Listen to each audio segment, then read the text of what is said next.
front of somebody and look them in the eye and apologize. I don't think he had it in him. What's up, guys? Got the new Spider Farmer 10.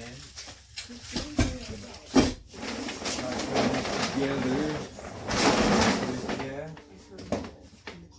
Let's see how easy this is. I can give your side of the story. This is 4 sides of the story. In her interview with police, Mary told him she was taken by Billy and held hostage. She claimed to law enforcement that she had been held against her will and that basically she had been kidnapped and was a victim of violence.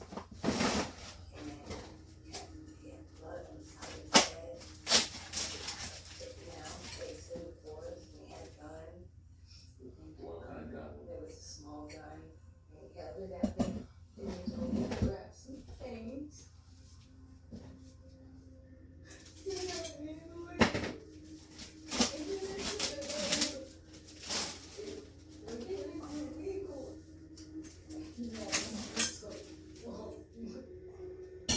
The course of this interview, Mary tries to claim that she was forced to do these things, that she was scared of Billy Porter, and she was not a willing participant.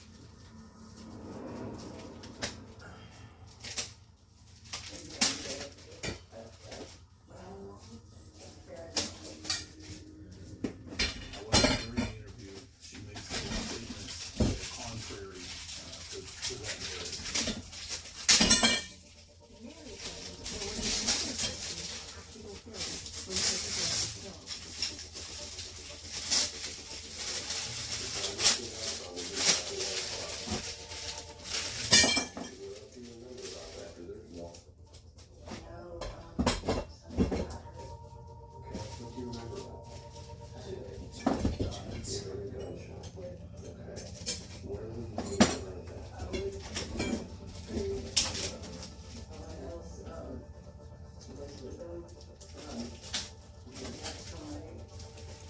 But Mary's story didn't stack up. Absolutely shut it down. There wasn't a third person. It was just you, Billy.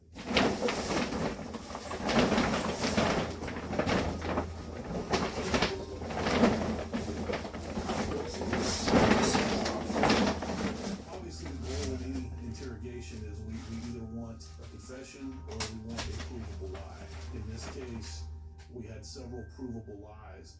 Thank you for cooperating. The video footage was also crucial for disproving Mary's claims. The video surveillance clearly contradicts the statements that she's making during the interview. The video surveillance that shows that she's clearly walking into Walmart, she's walking around by herself, and she's not asking anyone for help. And then the video surveillance from the trail camera, which shows her carrying all of their camping and living supplies, clearly indicated that it's not what she portrayed in the interview. One video is helpful, but when you have multiple videos that show multiple times she was in stores unaccompanied and unalone, it builds a very convincing case that she was acting in her own free will. In jail, Mary continued to protest her innocence. I didn't do anything. Yeah.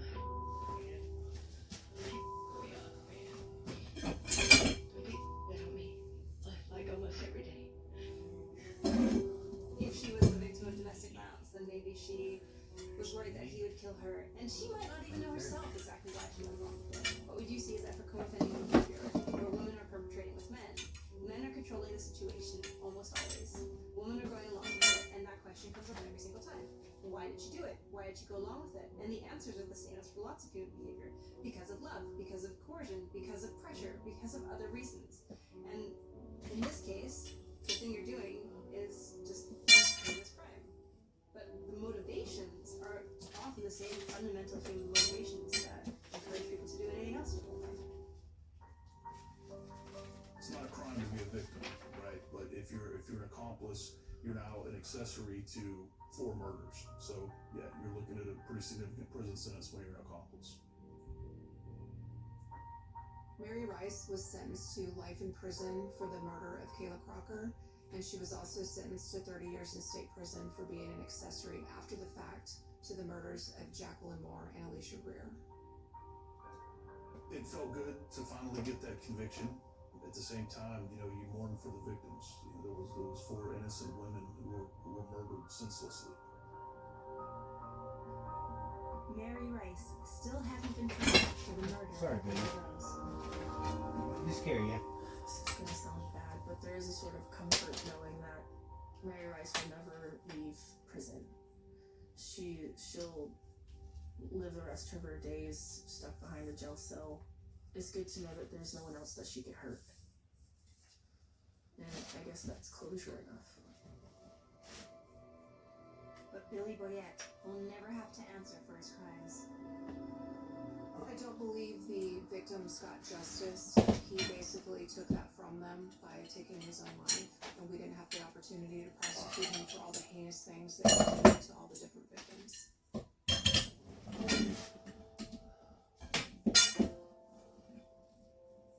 I want to do something that I'm really proud of. I hate that she's not there. It's hard not to focus on everything that they're gonna miss. Hey there, what you doing? What you doing, big old girl? Things like not being able to see me get married or have kids or graduate with a bachelor's degree, stuff like that, or see where I go. I just miss having my mom there. That's the thing that I miss the most. Well, being so able to talk to far, her, This is have pretty simple conversations instructions. that a mother and daughter would have. And I am not normally I mean, I think very about it good every at this day. kind of stuff, so I Sometimes I'll imagine listen to one of the few voicemails that I have with her patience just would be a to lot hear her voice call my easier. name.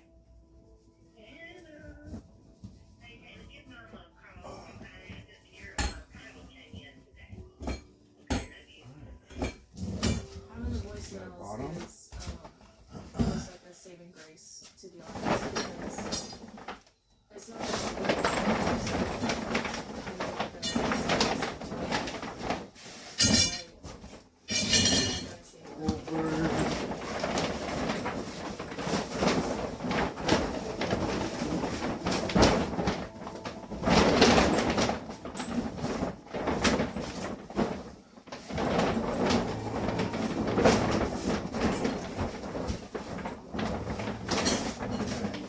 was a scream.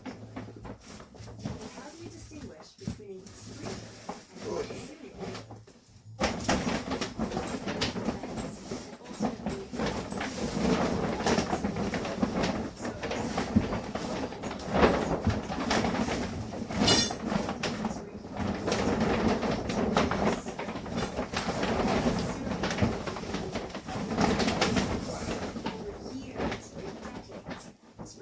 Was more likely to come out of an intense emotion or a serial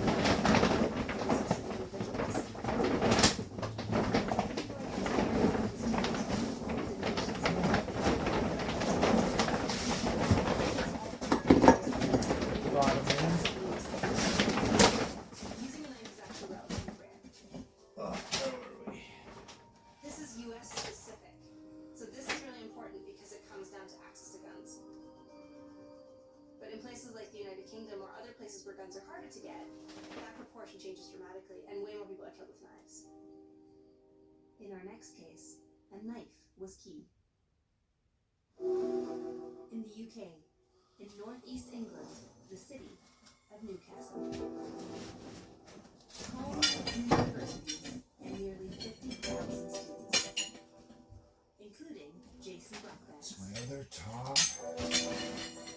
Jason was a key boy around from Whitehaven. He moved to Newcastle to study at Northumbria University. He was a person that cared a lot about people and just an all-around kind-hearted.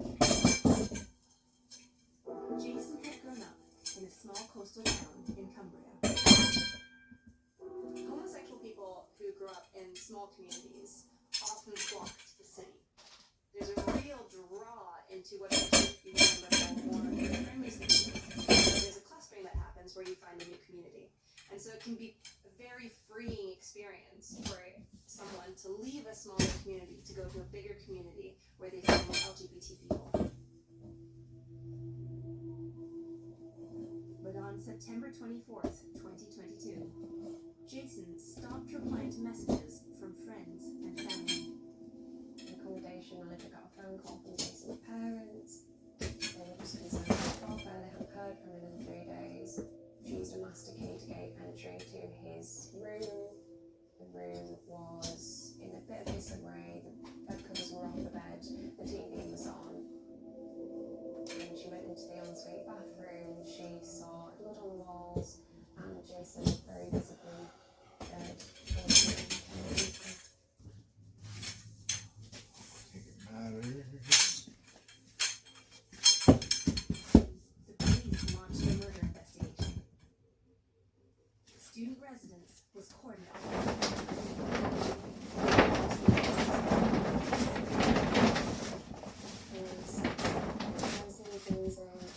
Not that big at all. Okay.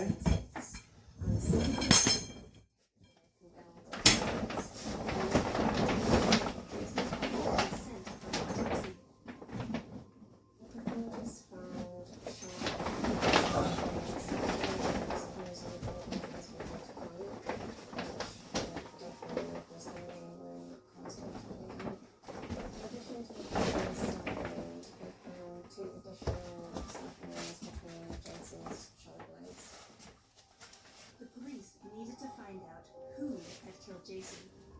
They searched his room for evidence. The room the police went into is in disarray. They find Jason's phone in his bedroom.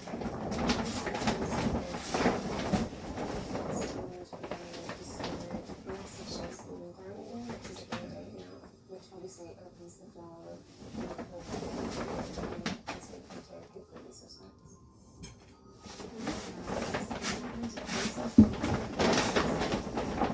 And they started to look through CCTV footage from the university. They spotted Jason in a patterned shirt, arriving at his student accommodation the day he was missing. Police needed to work out who was with Jason. Ray Evans is a forensic image analyst who regularly works with the police. Because it is a little bit blurry, you can make out general detail.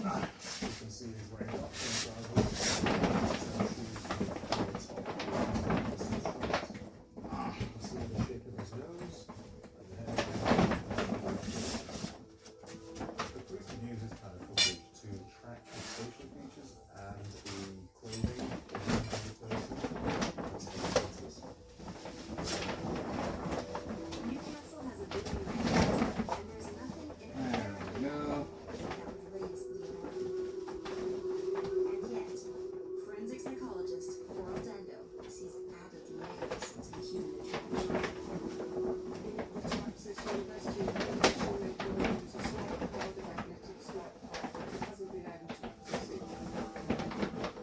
So the man snatches it quite forcefully. What we notice there is that Jason stands back, closing his arms, he steps quite far back from him. I think he raises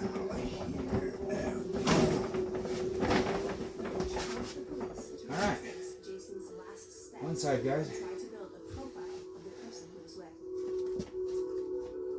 Using the timestamp on footage, the police tracked Jason and then left as he moved through the building.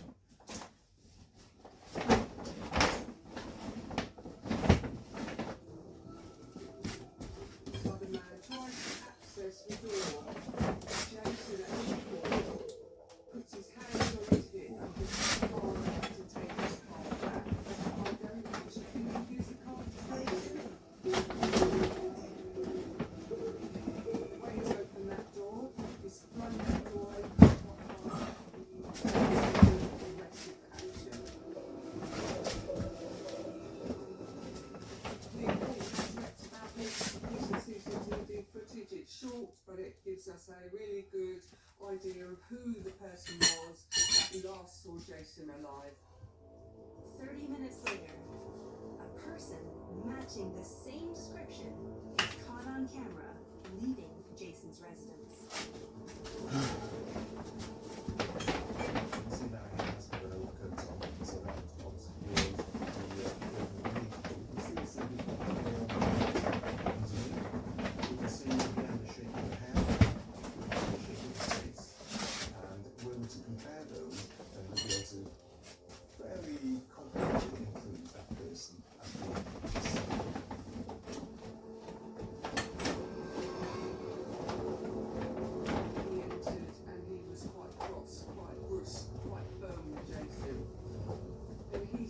very calm. The police also obtained video from the parking lot behind Jason's building. The footage used for tracking, because we're able to say, well, the person goes into the lift, 30 seconds later, they come out of the building. Jason went in with a certain person, the person was dressed in a certain way. That person then came back out. Apparently they were the last person to be seen with Jason. So we can be fairly sure that there was something going on there. Jason was never seen leaving his residence. Detectives had to find the unknown man in white. The opportunity for this person to be the killer is absolutely there. There's no further footage showing anybody else in the vicinity, so logically, he would be the prime suspect. The man in the footage matched someone on Jason's phone who also appeared in the dating app he used. His name, Aaron Ray. Jason and Aaron's relationship was around 3 months long. It's not really known if they were fully official, if they were absolutely an exclusive couple, or if it was a bit more casual since the nature of being in university. Police became aware of a video on social media posted by Aaron that Gone. night while Jason was asleep. It has since been deleted.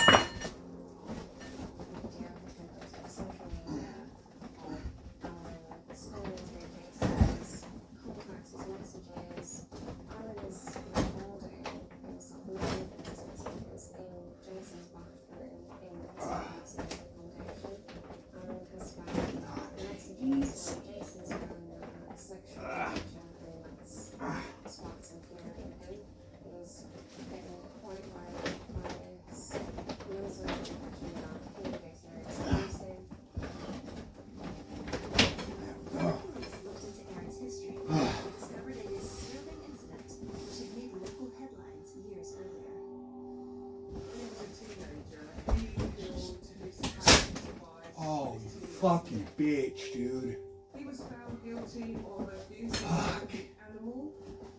That type of behaviour towards animals is a big red flag when we come to understand an individual and their propensity to move forward to commit more serious and more violent crimes. Police moved in to arrest Aaron in the early hours of September 29th.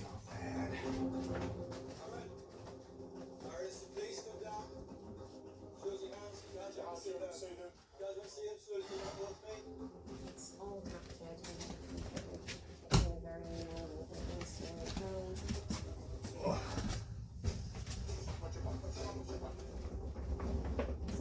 Nothing's going to happen to you. Nothing's going to happen to you, but do not move from where we are. It's almost like it's a massive inconvenience that he's been called out of his family in his dressing gown.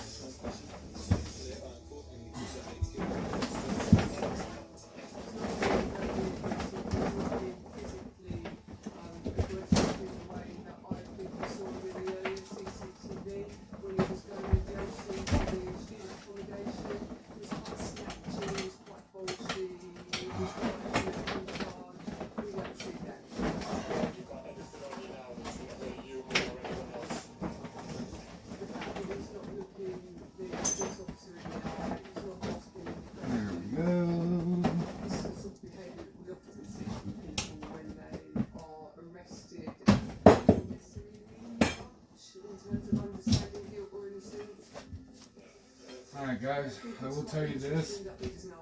Aaron was taken into custody and questioned by You police. definitely want to do the tops first, and then try connecting the middles, because that just does not go easy at all. But I do like Aaron claimed he it's a super, super nice tight fit. didn't know that he died in his Nice. Look at that, guys. Here's the CCTV. Something sweet. 24th to undermine its self-defense. Still got the ventilation coming, GGS controller, the Spider 2000 light, got my auto flower seeds coming from Too Fast for Buds. So I am getting pretty excited. Looks like the only pieces left would be for hanging the light. So I'm gonna check that out real quick. This calm demeanor after his alleged need to defend himself didn't help his case. This footage has been fundamental, I think, in undermining that defence.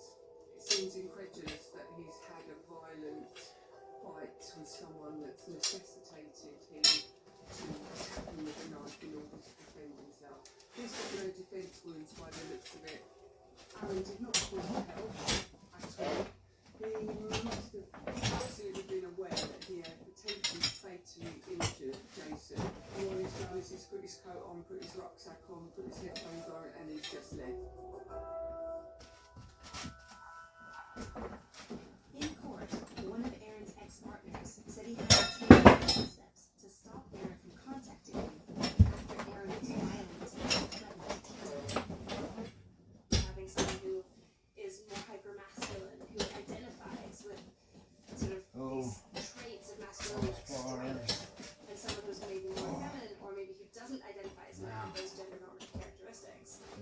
What you can find is that the person who's most likely to be victimized is the person who And voila. is less masculine. We got ourselves by the person who is hyper-masculine. So you see a sort of Sweet, guys. gender norms. That'll be within perfect. the homosexual Two really context good and sized plants. Really low key. He experienced intense feelings of possession, wanting to be the most important Yeah, I think person they're gonna in like that it. individual's life. That type of They're gonna jealous, like it. controlling behaviour is very problematic.